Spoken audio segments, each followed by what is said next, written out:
Dear friends, our next article is gene related human disorders.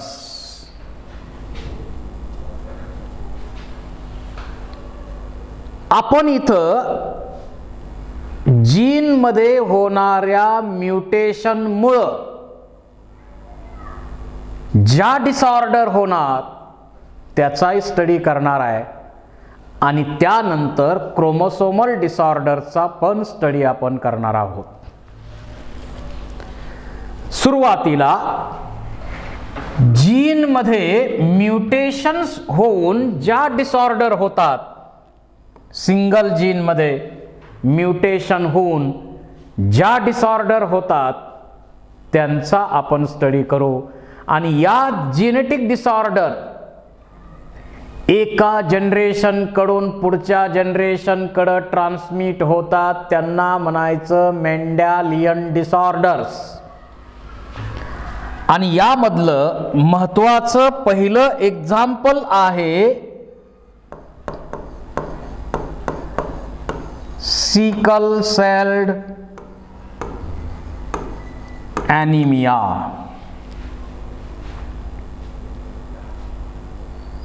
आपण प्लिओट्रॉपी या concept मध्ये sickle sale anaemia ही disorder already study केलेली आहे. एका जीन मध्ये पॉइंट म्युटेशन होऊन सिकल सेल्ड ॲनिमिया ही डिसऑर्डर होते. नॉर्मल हिमोग्लोबिनचा जो जीन आहे त्याच्यापासून बनणारा जे mRNA आहे त्या mRNA वरती 6th पोझिशनला GAG हा कोड असतो आणि हा कोड ग्लुटॅमिक ॲसिडचा आहे. But due to point mutation at 6th position,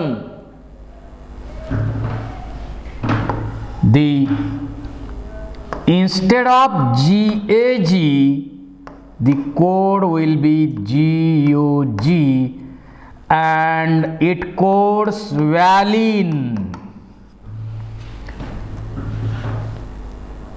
GAG च्या ऐवजी इथं कोड बनला GUG. त्यामुळं ग्लुटॅमिक ॲसिडच्या ऐवजी 6th पोझिशनला हिमोग्लोबिन मध्ये काय आलं? व्हॅलिन. आणि त्यामुळं जे प्रोटीन बनायला पाहिजे ते बनत नाही, वेगळं ॲबनॉर्मल प्रोटीन बनतं. आणि त्यामुळं नॉर्मल आपल्या ज्या RBC आहेत त्या बाय कॉन्केव असतात. But these RBC becomes sickle like or half moon shape that leads to anemic condition called as sickle celled anemia. How it is transmitted, we have studied that article, pleiotropy. Then next disorder is thalassemia. Thalassemia he disorder, या डिसऑर्डरला Coolidge anaemia असंही नाव दिलेलं आहे. ही एक chronic autosomal hereditary disorder आहे. आणि यामध्ये आपल्याला माहिती आहे haemoglobin, that haemoglobin has or it binds with 4O2. So hemoglobin is a carrier of O2 and some amount of CO2. O2 आणि CO2 चा ट्रान्सपोर्ट करायचं काम हिमोग्लोबिन करतं. आणि या हिमोग्लोबिन मध्ये दोन चेन असतात, ए आणि बी.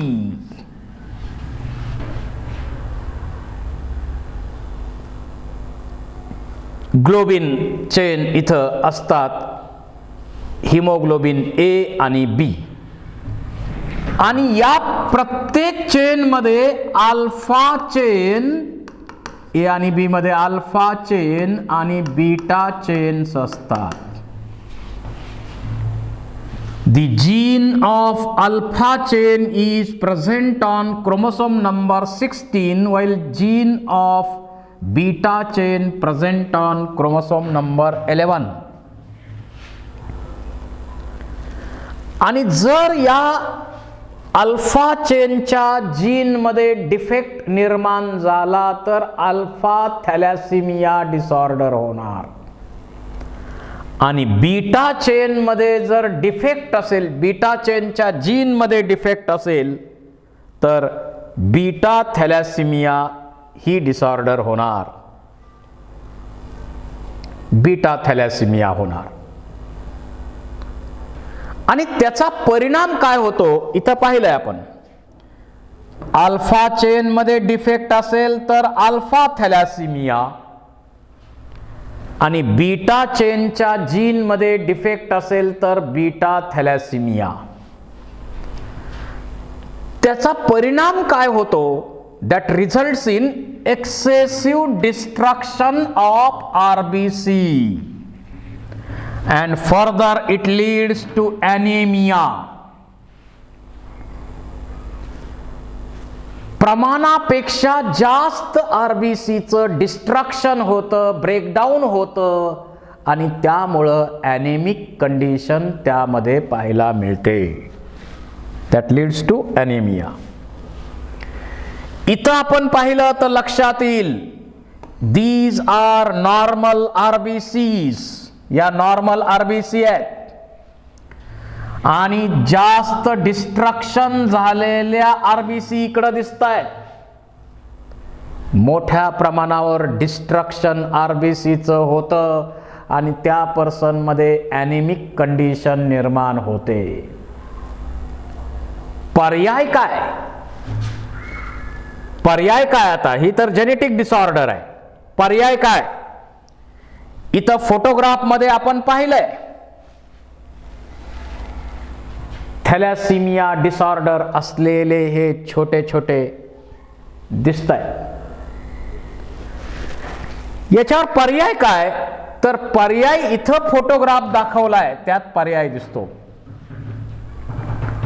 जसं एखाद्या पर्सनला ब्लड लागलं तर दुसरा एक पर्सन देतो, दोन पर्सन देऊ शकतात, पण याला अनेक लोकांनी सतत ब्लड द्यावं लागतं. मासिव्ह ब्लड ट्रान्सफ्युजन असं आपण त्याला म्हणतो. मासिव्ह ब्लड ट्रान्सफ्युजन यामध्ये केलं जातं. सतत मोठ्या प्रमाणावर ब्लड त्याला द्यावं लागतं. तर अशा प्रकारची ही एक डिसऑर्डर झाली.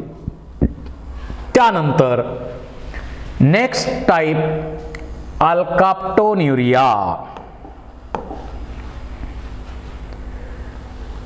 This is inborn metabolic disorder described by Garrod in 1908. He inherited आहे, ऑटोसोमल आहे, रेसेसिव्ह आहे आणि मेटाबॉलिक डिसऑर्डर आहे.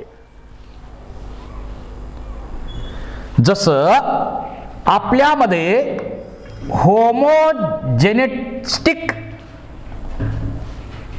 होमोजेनेटिसिक ऍसिड जे आहे लिव्हर मध्ये, या होमोजेनेटिसिक ऍसिडचं ब्रेकडाऊन करण्यासाठी एन्झाईम लागतं oxidase. This oxidase enzyme is required for homogenetisic acid. आणि या डिसऑर्डर मध्ये ते एन्झाईम सिक्रीट होत नाही. आणि एन्झाईम न सिक्रीट झाल्यामुळं होमोजेनेटिसिक ॲसिडचं प्रमाण बॉडीमधलं वाढतं वाढतं वाढतं वाढतं आणि त्या पर्सनच्या टिश्यूमध्ये प्रमाण वाढतं आणि जे एक्सेसिव्ह होमोजेनेटिसिक ॲसिड आहे ते युरिनमधून बाहेर टाकलं जातं आणि त्यामुळं ब्लॅक युरिन तयार होतं. Which of the following disease in which urine is black? Question may ask. अल्काप्टोन्युरिया मध्ये आहे. तर ही ऑटोसोमल रेसेसिव्ह मेटाबॉलिक डिसऑर्डर आहे. आपल्या लिव्हरमध्ये होमोजेनेटिसिक ॲसिड आहे, त्याचं ब्रेकडाऊन करण्यासाठी ऑक्सिडेज एन्झाईम पाहिजे आणि त्याचा जीन डिफेक्टेड असल्यामुळं ते ऑक्सिडेज एन्झाईम बनत नाही आणि त्यामुळं या ॲसिडचं ब्रेकडाऊन होत नाही आणि हे ॲसिड बॉडीमध्ये ॲक्युम्युलेट होतं आणि त्याच्यामध्ये एक्सेस बाहेर युरिनमधून पडल्यामुळं युरिन पण ब्लॅक तयार होतं आणि म्हणून या डिसीजला ब्लॅक युरिन डिसीज पण म्हणू शकतो.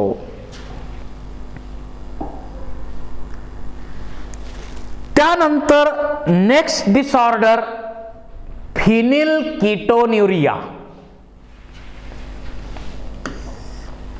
ही सुद्धा inborn autosomal recessive metabolic disorder आहे. फोलिंग नावाच्या सायंटिस्टने 1934 ला स्टडी केला. इथं सुद्धा एन्झाईमचाच प्रॉब्लेम आहे. फिनिल ॲलेनाइन नावाचं जे ॲमिनो ॲसिड आहे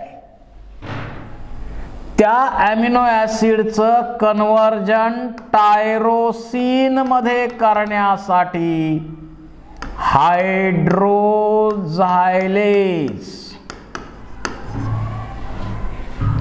फिनिल ॲलेनाइन हायड्रोझायलेज नावाचं एन्झाईम पाहिजे.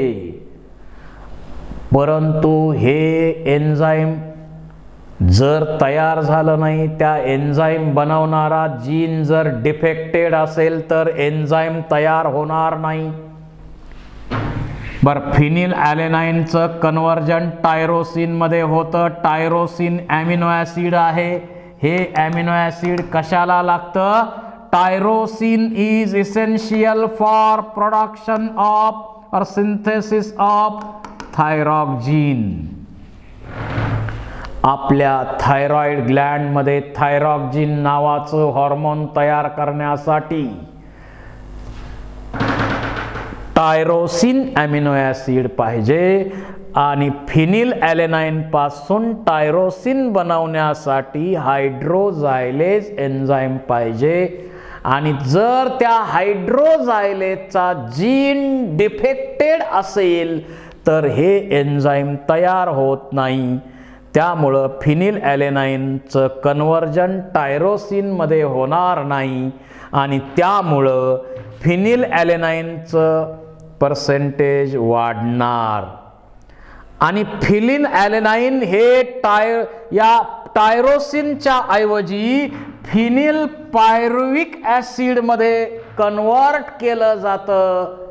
ते ब्रेनमध्ये ॲक्युम्युलेट केलं जातं आणि त्यामुळं ब्रेन डॅमेज होऊ शकतो. तर अशी ही ऑटोसोमल रेसेसिव्ह डिसऑर्डर आहे फिनिल कीटोन्युरिया.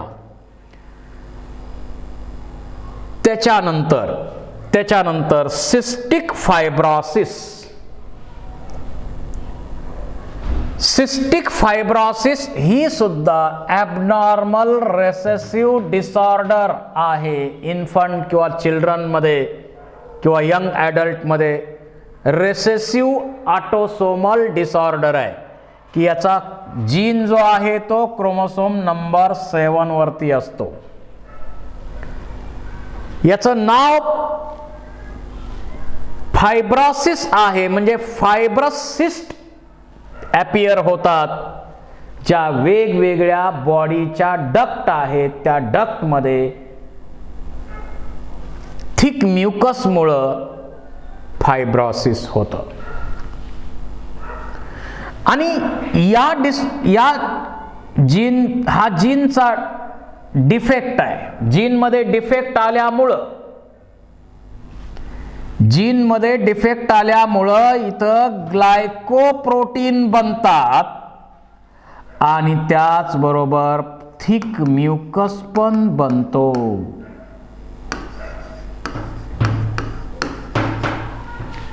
थिक म्युकस आणि ग्लायकोप्रोटीन बनतात आणि ते काय करतात, ज्या डक्ट आहेत वेगवेगळ्या, जसं पॅनक्रियाजमध्ये पॅनक्रियाटिक डक्ट आहे, लिव्हरकडं बाईल डक्ट आहे, त्याचबरोबर लंग्समध्ये ब्रॉन्काय, ब्रॉन्किओल्स अशा ज्या डक्ट आहेत त्या डक्टमध्ये थिक म्युकस जमा होतो आणि या डक्ट ब्लॉक केल्या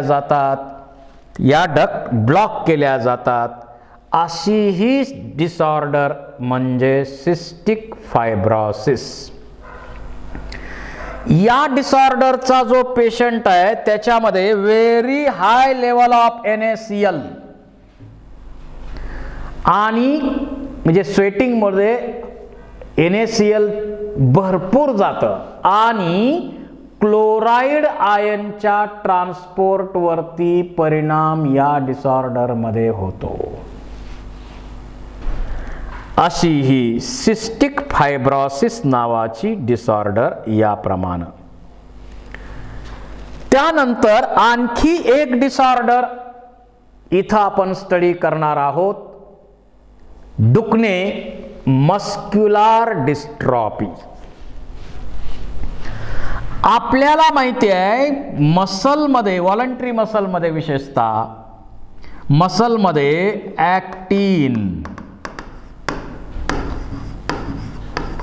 मायोसिन हे जसे प्रोटीन मोमेंटसाठी, कॉन्ट्रॅक्शनसाठी रिस्पॉन्सिबल आहे, तसं आणखी एक प्रोटीन इथं लागतं, त्याचं नाव आहे डिस्ट्रॉफिन. डिस्ट्रॉफिन नावाचं प्रोटीन स्केलेटल मसलमध्ये मोमेंटसाठी अतिशय महत्वाचं प्रोटीन आहे. आणि ज्यावेळी नर्व इम्पल्स येतो त्यावेळी मेम्ब्रेनची परमेबिलिटी चेंज होते. सार्कोप्लाझ्मिक रेटिकुलम कॅल्शियम रिलीज करतो आणि ते कॅल्शियम ट्रोपोनिन बरोबर बाइंड होऊन त्या अनमास्क म्हणजे मास्क केलेल्या साईट ज्या आहेत त्या अनमास्क होतात. ही रेग्युलर मसल कॉन्ट्रॅक्शनची फिजिओलॉजी आपल्याला माहित आहे. तर होतं काय, तर इथं सार्कोप्लाझ्मिक रेटिकुलम कडनं कॅल्शियम रिलीज होत नाही आणि ते रिलीजच झालं नाही तर ट्रोपोनिन बरोबर बाइंड होणार नाही, अनमास्किंग ऑफ ॲक्टिव्ह साईट होणार नाही आणि त्यामुळं muscle moment get badly affected. तर अशा प्रकारची ही डिसऑर्डर आहे डुकनेज मस्क्युलर डिस्ट्रॉफी. आणि या डिसऑर्डरचा जीन जो आहे तो शॉर्ट आर्म जो X क्रोमोसोमचा आहे त्या ठिकाणी आहे.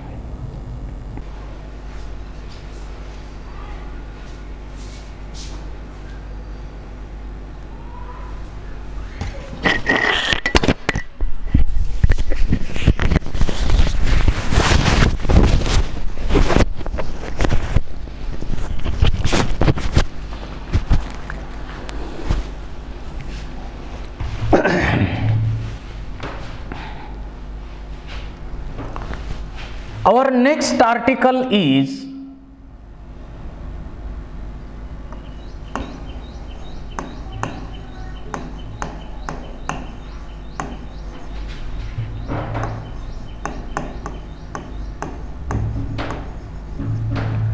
chromosomal abnormality.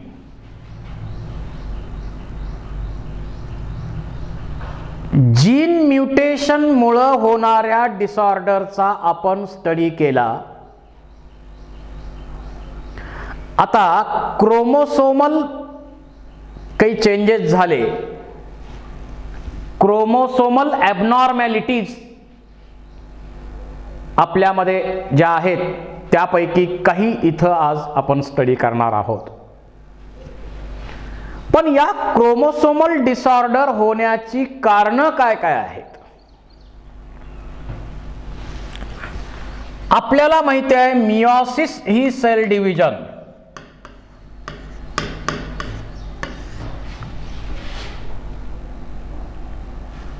आणि या मियोसिस मध्ये ज्यावेळी ॲनाफेज 2 होत असते, आपल्याला माहिती आहे मियोसिस 1 त्यामध्ये prophase first, metaphase first, anaphase first, telophase first. Meiosis 2 मध्ये prophase second, metaphase second, anaphase second, telophase second.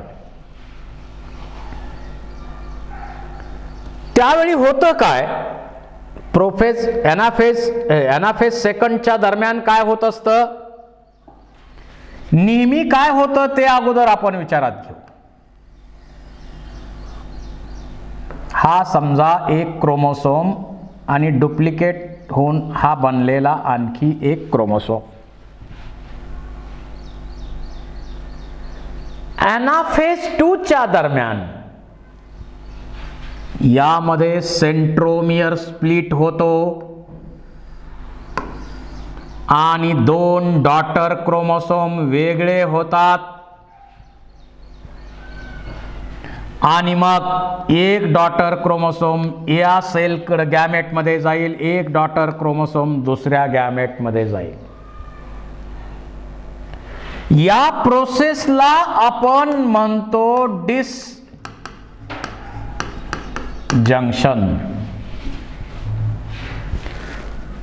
That is a splitting of centromere and separation of daughter chromosome, that is called as disjunction. परंतु काही वेळा काय होतं,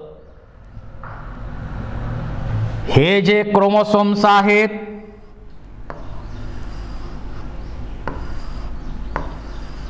त्याच्यामध्ये centromere split झालाच नाही, तर काय होणार, एका गॅमेटकडं हा क्रोमोसोम जसाच्या तसा जाणार दोन्ही डॉटर क्रोमोसोम घेऊन, आणि दुसऱ्या सेलकडं क्रोमोसोमच जाणार नाही, आणि त्यामुळं त्या गॅमेटमध्ये अशी कंडिशन असेल तर क्रोमोसोम नंबर 1 नी वाढेल, आणि अशी कंडिशन असेल तर क्रोमोसोम नंबर 1 नी कमी होईल. मग ऑटोसोम वाढणं याच्याशी संबंधित डिसऑर्डर आहे, आपल्याला स्टडी करायची आहे, डाऊन सिंड्रोम.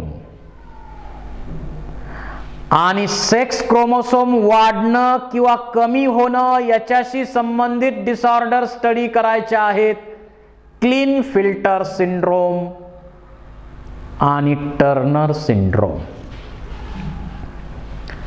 तर हे कशामुळे होतं, due to non disjunction.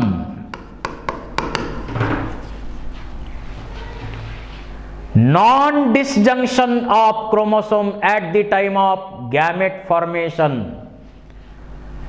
Meiosis मध्ये, ॲनाफेज मध्ये नॉन डिसजंक्शन झाल्यामुळं अशा प्रकारची समस्या निर्माण झाली. तर याचं कारण, क्रोमोसोमल ॲबनॉर्मॅलिटीचं कारण काय, non disjunction during anaphase of meiosis. आता यामुळं काय होतं मग बघा, 44 ऑटोसोम प्लस समजा XX फिमेल असेल तर नेहमी काय होत असतं, गॅमेट तयार होतात 22 ऑटोसोम प्लस X आणि 22 ऑटोसोम प्लस X, दोन्ही गॅमेट असे तयार होतात. किंवा मेल असेल 44 ऑटोसोम प्लस XY, त्याच्याकडं पण 22 autosome plus X and 22 autosome plus Y असे गॅमेट्स तयार होतात. आणि हे गॅमेट नॉर्मल गॅमेट आहेत, त्यामुळं आपण सगळे नॉर्मल आहे की नाही, म्हणजे आपल्याला ज्या गॅमेटमुळं आपण बनलोय ते असे आहेत. परंतु नॉन डिसजंक्शन झालं तर काय होतं बघा. नॉन डिसजंक्शन जर झालं 44 ऑटोसोम प्लस XX घेतलं आपण, आणि नॉन डिसजंक्शन झालं तर काय होणार इथं बघा. ऑटोसोमल असेल तर त्याच्यामध्ये कॉम्बिनेशन काय असेल, 23 ऑटोसोम प्लस X हा एक gamete and 21 autosome plus X. म्हणजे इकडं एक ऑटोसोम वाढला, इकडं एक ऑटोसोम कमी झाला. एक ऑटोसोम वाढला तर त्यामुळं होणारी डिसऑर्डर जी आहे ती डाऊन सिंड्रोम 21 नंबरच्या क्रोमोसोम मध्ये नॉन डिसजंक्शन होतं. आणि त्यामध्ये एक 21 नंबरचा क्रोमोसोम एक्स्ट्रा होतो. आता मला सांगा, याचं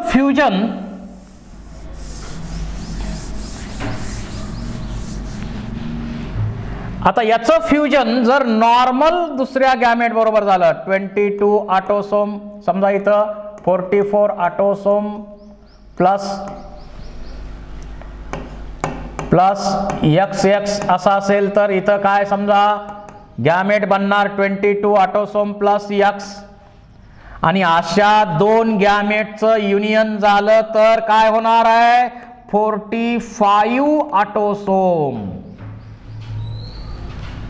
प्लस XX, आणि मेल असेल तर XY. म्हणजे इथं काय झालेलं आहे, 2n प्लस 1 क्रोमोसोम नंबर या इंडिव्हिज्युअल मध्ये 47 झाला. आणि अशा प्रकारे 21 नंबरच्या क्रोमोसोम जो आहे तो नॉन डिसजंक्शन मुळे जर एक्स्ट्रा होत असेल तर त्यामुळे होणारी डिसऑर्डर जी आहे ती डाऊन सिंड्रोम आहे. डाऊन नावाच्या सायंटिस्टनं ती स्टडी केली म्हणून त्याला डाऊन सिंड्रोम म्हणतोय आपण. म्हणजे ट्रायसोमी एक्स्ट्रा क्रोमोसोम झाला तर अशी सिच्युएशन येते ॲटोसोमचा. आता दुसरी सिच्युएशन आपण लक्षात घेऊ. समजा हा नॉर्मल क्रोमोसोम आहे आणि इकडं काय झालंय, सेक्स क्रोमोसोम मध्ये गडबड झाली. एक्स्ट्रा कोण झालंय, सेक्स क्रोमोसोम एक्स्ट्रा झाला. समजा इथं मिओसिस होताना 22 ऑटोसोम प्लस X पाहिजे की नाही, तर इथं XX आला. आणि इकडं 22 ऑटोसोम प्लस 0 सेक्स क्रोमोसोमच नाही. आता या नॉर्मल गॅमेट बरोबर हा गॅमेट फ्यूज झाला तर काय होतंय, 44 autosome plus X super female. आणि मेल असेल तर सुपर मेल XXY. मेल असेल तर XXY. अशा प्रकारे सेक्स क्रोमोसोम जर एक्स्ट्रा होत असेल तर त्या डिसऑर्डरला आपण म्हणतो क्लेनफेल्टर सिंड्रोम. सिंड्रोम म्हणजे अनेक लक्षणांचा समूह, ग्रुप ऑफ सिम्पटम्स. आणि जर हा नॉर्मल गॅमेट या गॅमेट बरोबर कंबाईन झाला तर काय होईल बघा. 44 ऑटोसोम आहे तसेच आहेत, प्लस याच्यामध्ये X फक्त एकच X क्रोमोसोम आहे, सेक्स क्रोमोसोम एक आहे. So that becomes 45, chromosome number 45, that is 2n-1. आणि अशा प्रकारे जर सेक्स क्रोमोसोम एकनी कमी होत असेल तर त्याच्यामुळं टर्नर सिंड्रोम आपल्यामध्ये होतो. टर्नर सिंड्रोम आपल्यामध्ये होतो. तर नॉन डिसजंक्शन मुळे अशा प्रकारचे प्रॉब्लेम आपल्यामध्ये होतात. आता पाहूया हे प्रॉब्लेम्स कसे आहेत. पहा, इथं नॉन डिसजंक्शन झालेलं आहे. नॉन डिसजंक्शन झालेलं आहे. जर हे नॉन डिसजंक्शन 21 नंबरच्या क्रोमोसोम मध्ये होत असेल तर त्यामुळं डिसऑर्डर जी होणार, ॲबनॉर्मॅलिटी जी होणार, त्या ॲबनॉर्मॅलिटीला डाऊन सिंड्रोम म्हणायचं. ट्रायसोमी 2n+1 म्हणजे याच्यामध्ये 46 अधिक 1 47 क्रोमोसोम आहेत. त्यापैकी 45 ऑटोसोम आहेत आणि सेक्स क्रोमोसोम आहे तसेच आहेत. आणि ही डिसऑर्डर लँगडॉन डाऊन यांनी 1866 मध्ये फाइंड आउट केली, ही डिस्क्राइब केली. यामध्ये याला पॉप्युलरली मंगोलियन आयडॉसी, म्हणजे मंगोलियन लोक कसे असतात त्या मंगोलियन लोकांसारखा यांचा चेहरा दिसतो. मंगोलियन लोकांसारखा यांचा चेहरा दिसतो म्हणून त्याला मंगोलियन आयडॉसी असं पण म्हटलेलं आहे. आता याचे कारण काय आहेत? नॉन डिसजंक्शन आपण स्टडी केलेलंच आहे. Due to non disjunction, that is a failure of separation of 21st pair of autosome during meiosis in female. आणि त्याच्यामुळं क्रोमोसोम नंबर 47 झाला. आणि मेल असेल तर 45 ऑटोसोम प्लस XY, फिमेल असेल तर 45 प्लस XX. आता असं कशामुळे होण्याचे चान्सेस आहेत असा जर विचार केला तर त्याचं एक कारण, नॉन डिसजंक्शन होण्याचं एक कारण काय, तर जसं फिमेलचं वय वाढत जाईल तसं oocyte पण ओल्ड होत राहतं. आणि म्हणून वयाच्या 35 वर्षाच्या आत फिमेलचं मॅरेज झालं पाहिजे. कारण त्यानंतर मॅरेज झालं, तुम्ही सिनेमा इंडस्ट्रीमध्ये पाहता हिरोईनचं मॅरेज 35च्या आत केलं जातच. कारण त्यांना माहिती आहे पुढं जर मॅरेज 40 वर्षानंतर झालं किंवा आणखी लेट झालं तर प्रॉब्लेम काय येतो हे आपल्याला इथं माहित आहे. मेलचा काय हा विषय नाही. तर याच्यावर पर्याय काय? पर्याय आपल्याकडे काही नाहीच आहे. जेनेटिक डिसऑर्डर वरती आपण मात अजून तरी करू शकलो नाही. बर काय होतं त्यामध्ये? Broad forehead, short neck, moon like face, flat चपट नाक, माउथ रिमेन्स ओपन, तोंड असा ओपन राहणार, त्यातून सलायवेशन होणार, लाळ गळणार. प्रोट्रुडिंग टंग, जीभ बाहेर येणार. फ्लॅट हँड आणि short and stubby fingers, mental retardness असणार. आणि त्याच्यामध्ये सेकंडरी सेक्शुअल कॅरेक्टर ज्या असतात त्या वीक तयार होणार, वीक असणार त्या कॅरेक्टर, मेंटली रिटार्डेड असणार. त्यानंतर आपण या कॅरिओटाइप मध्ये पाहिलं तर इथं काय झालेलं आहे, एक्स क्रोमोसोम जो आहे तो किती पाहिजे होता, 1. आणि फिमेल असेल तर आणखी 1. पण इथं काय झालंय, 1 एक्स क्रोमोसोम आणखी एक्स्ट्रा आलेला आहे. म्हणजे नॉन डिसजंक्शन कुठल्या लेवलला झालं, सेक्स क्रोमोसोम लेवलला झालं. त्यामुळे एका गॅमेटमध्ये दोन्ही एक्स क्रोमोसोम गेले आणि एका गॅमेटमध्ये सेक्स क्रोमोसोमच नाही. त्यामुळं होणार क्लिनफिल्टर सिंड्रोम. इथंही टोटल क्रोमोसोम नंबर 47 असेल, टोटल क्रोमोसोम नंबर 47 असेल. आणि ही डिसऑर्डर कोणी डिस्कवर केली, क्लिनफिल्टर 1942 मध्ये. आता याच्यामध्ये मेल इंडिव्हिज्युअल असेल तर काय झालं, इथं 1 एक्स नेहमीच्या फेज मध्ये काय असतं, XY क्रोमोसोम, बाकीचे ऑटोसोम आहेत. हे 44 ऑटोसोम तर आहेत, पण सेक्स क्रोमोसोमची पेअर जी असते मेल मध्ये ती XY असते.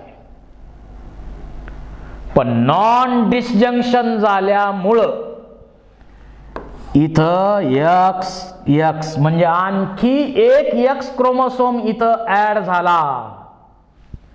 आणि Y क्रोमोसोम तर आहेच आहे, XXY, याला आपण म्हणतो ट्रायसोमी. मग असा इंडिव्हिज्युअल जर असेल तर त्याच्यामध्ये सेक्स ऑर्गन पुअर ग्रो होणार, मेंटल रिटार्डनेस सुद्धा यामध्ये असणार. त्याचबरोबर मेल इंडिव्हिज्युअल आहे पण फिमेल सारख्या कॅरेक्टर सगळ्या दिसणार, फिमेनाईन कॅरेक्टर त्याच्यामध्ये मोठ्या प्रमाणावर दिसतात.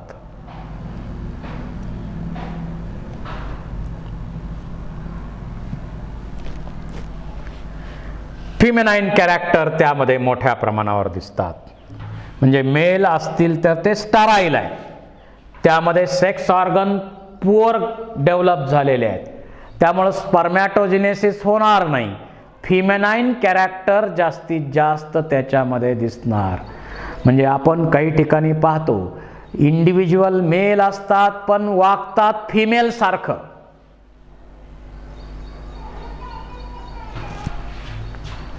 तर अशा प्रकारचे सिम्पटम्स यामध्ये दिसतात. त्यानंतर एक आपण एक्झाम्पल आणखी सांगितलं, काय, जर का इथं गॅमेटिक युनियन होताना 22 autosome plus X normal gamete असेल आणि दुसरा gamete 22 autosome plus 0 without X असं झालं तर याच्यामध्ये 44 ऑटोसोम प्लस एकच X क्रोमोसोम, दुसरा नाहीच आहे. म्हणजे 1 X क्रोमोसोम यामध्ये कमी असतो.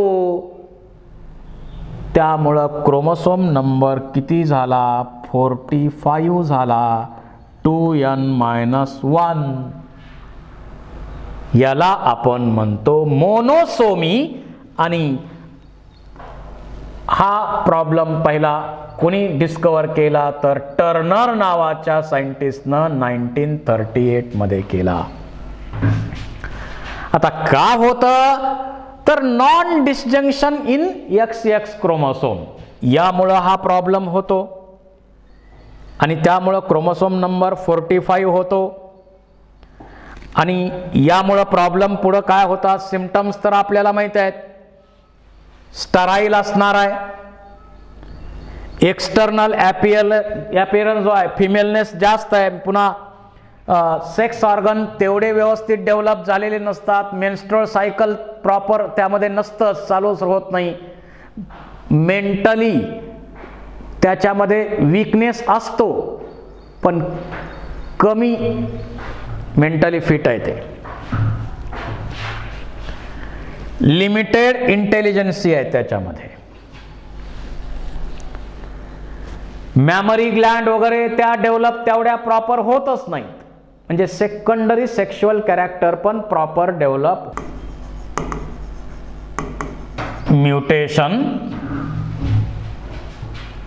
Sudden change in hereditary material to change the genotype and phenotype of an organism.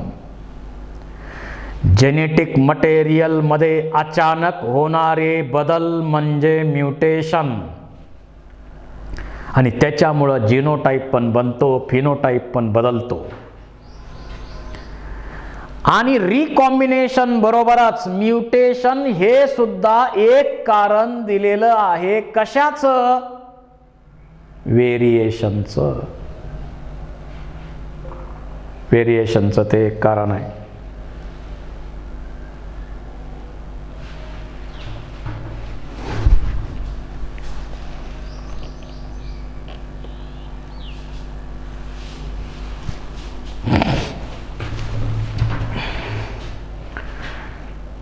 It is one of the major cause of variation. But mutation चे type जे आहेत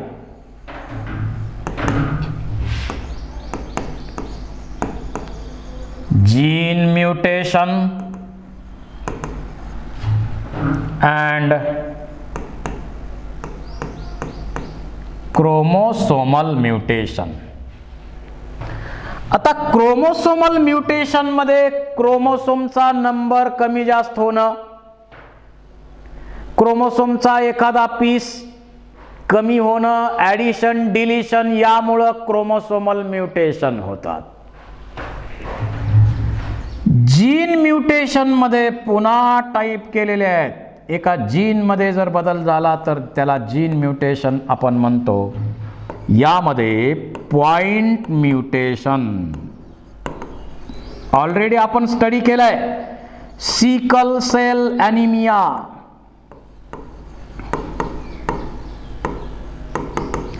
आणि त्यामध्ये आपल्याला माहिती आहे GAG हा कोड असतो ग्लुटॅमिक ॲसिडचा, त्याच्या ऐवजी याची रिप्लेसमेंट होऊन इथं काय झालंय GOG.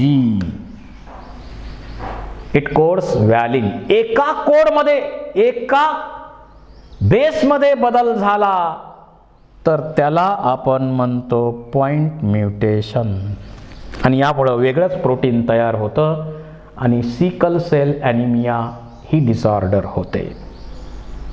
Point mutation. आता याच्यामध्ये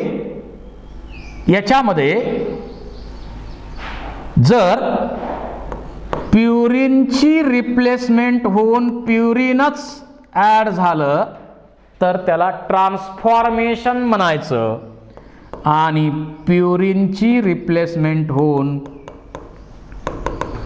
पिरिमिडिन आलं तर त्याला ट्रान्सव्हर्जन म्हणायचं. ट्रान्सव्हर्जन.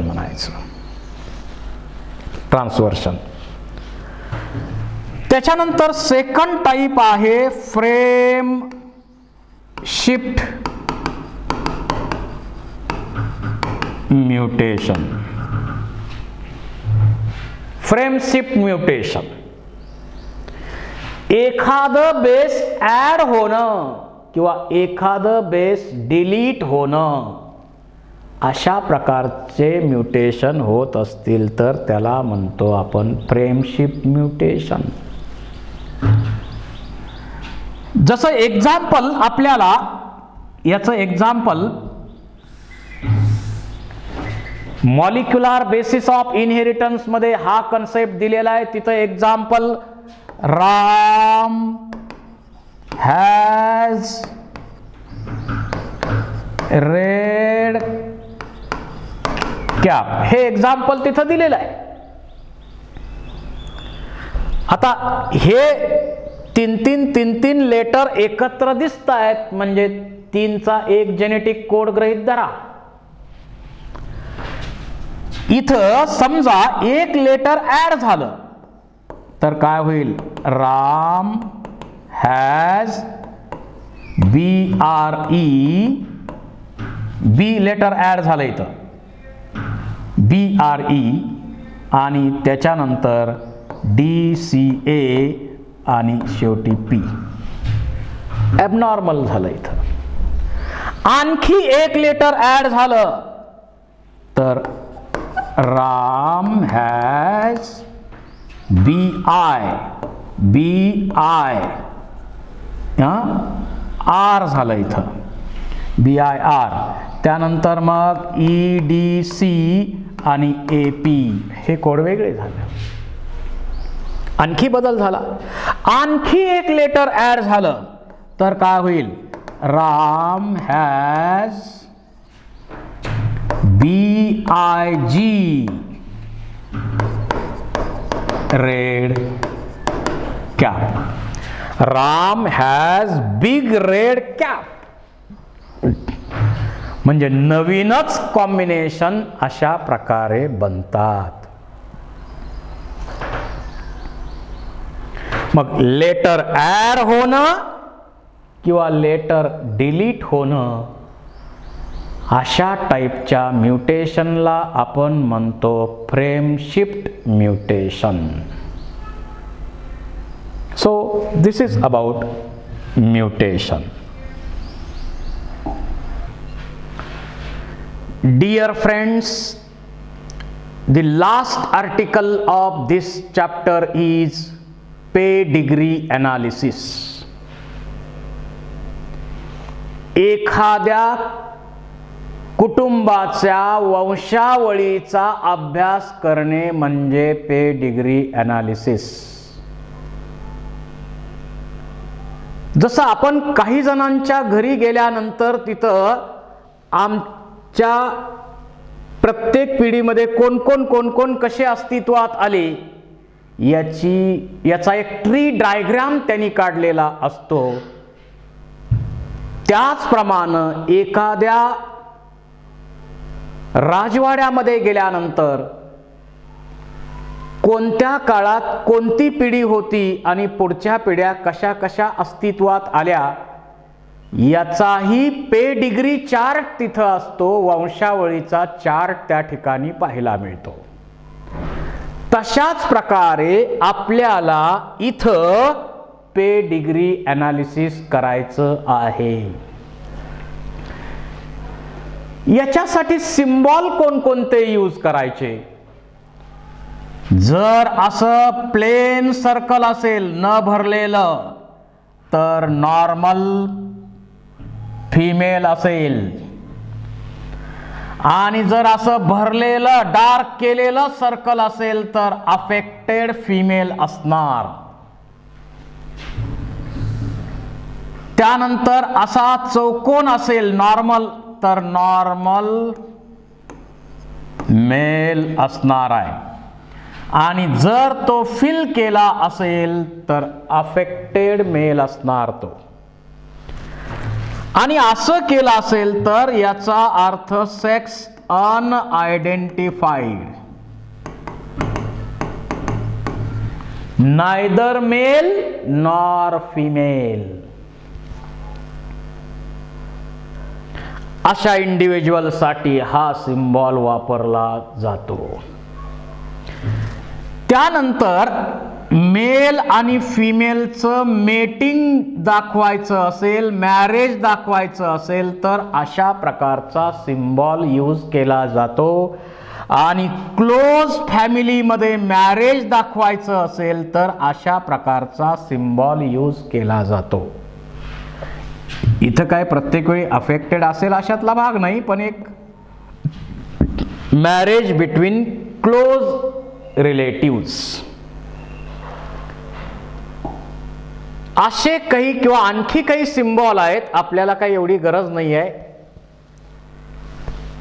सुरुवातीला आपण बघूया, जो पेडिग्री चार्ट आपल्याला दाखवला जाईल त्या पेडिग्री चार्ट मध्ये आपण पहिलं काय ओळखायचंय, whether the pedigree chart is dominant or recessive. छोट्या छोट्या ट्रिक्स मी तुम्हाला या संदर्भात आज सांगणार आहे. एखादा पेडिग्री चार्ट डॉमिनंट आहे का रेसेसिव्ह हे ओळखणं अत्यंत सोपं आहे. आता हे फर्स्ट जनरेशन आहे, याच्यामध्ये इथं अफेक्टेड आहे. हे सेकंड जनरेशन आहे, इथं पण अफेक्टेड आहे. हे थर्ड जनरेशन आहे, इथं पण अफेक्टेड आहे. जर प्रत्येक जनरेशन मध्ये कोणी ना कोणी अफेक्टेड असतील तर हा पेडिग्री चार्ट नक्की कशाचा आहे, डॉमिनंटचा आहे. डॉमिनंटचा आहे. Because there is no skip in affected individuals. प्रत्येक जनरेशन मध्ये कोणी ना कोणी अफेक्टेड अफेक्टेड अफेक्टेड आहे. स्किप झालंच नाही कुठं. त्यामुळं या पेडिग्री चार्टला आपण म्हणणार डॉमिनंट.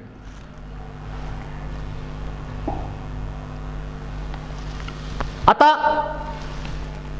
दुसरा अर्थ त्याचा असा आहे, प्रत्येक जनरेशन मध्ये कोणी ना कोणी अफेक्टेड मिळत असतील तर तो डॉमिनंट झाला.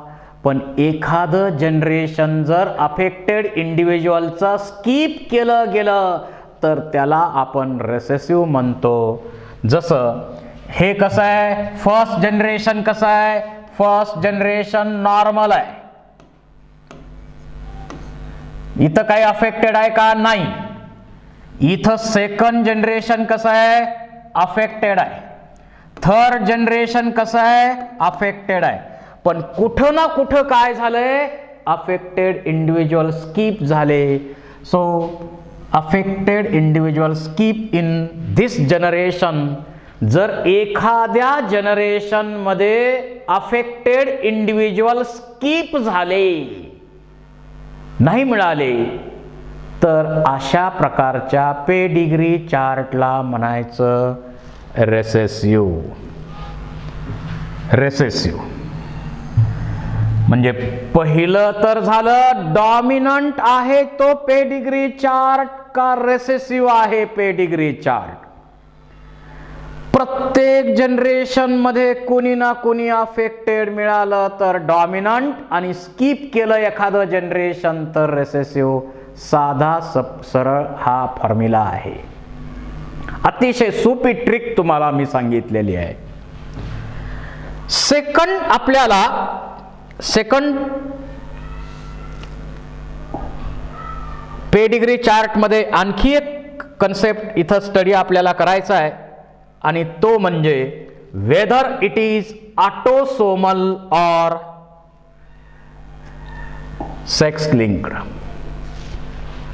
पेडिग्री चार्ट जो तुम्हाला दाखवलेला आहे तो ऑटोसोमल आहे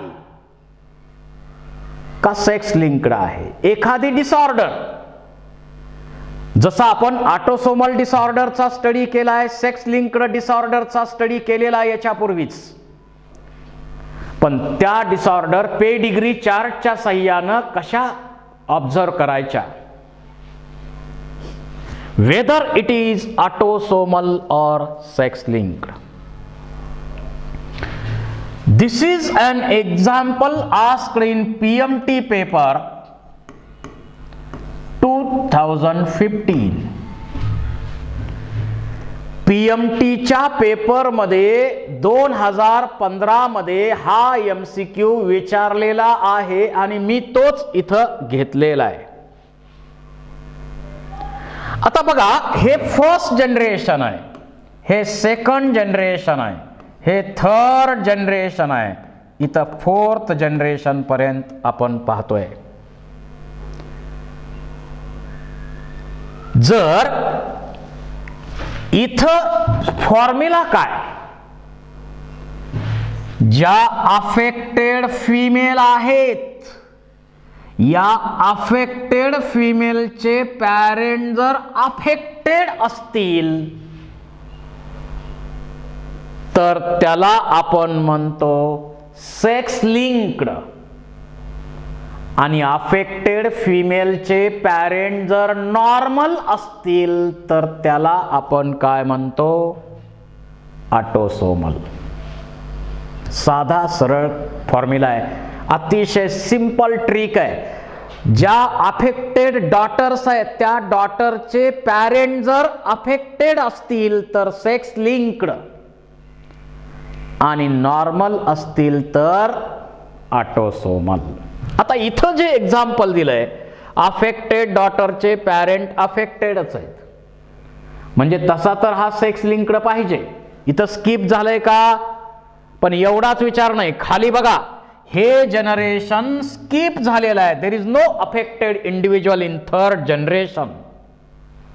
so this is example of autosomal. Autosomal डिसऑर्डरचं हे एक्झाम्पल असणार, म्हणजे स्किप झालेलं दिसतं इथं. म्हणजे इथं जर पाहिलं तर अफेक्टेड डॉटरचे पॅरेंट कसे आहेत बघा, अफेक्टेड आहेत का, नाही, नॉर्मल आहेत. मग नक्की हा कसा असणार आहे, ऑटोसोमल असणार.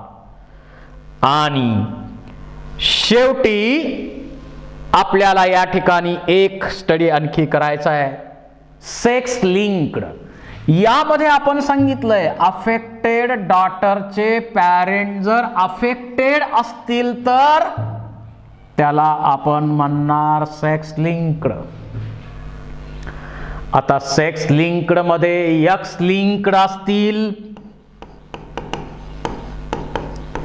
आणि आपल्याला माहिती आहे कलर ब्लाइंडनेस ही एक्स लिंक्ड डिसऑर्डर आहे. हिमोफिलिया एक्स लिंक्ड डिसऑर्डर आहे. वाय त्यानंतर हायपर ट्रायकॉसिस वाय लिंक्ड डिसऑर्डर आहे. आणि तुम्हाला माहिती आहे एक्स लिंक्ड जीन जे असतील त्यांचा इनहेरिटन्स कसा आहे, क्रिस क्रॉस मॅनरनं होतो. आणि वाय लिंक्ड जीनचा इनहेरिटन्स कसा होतो,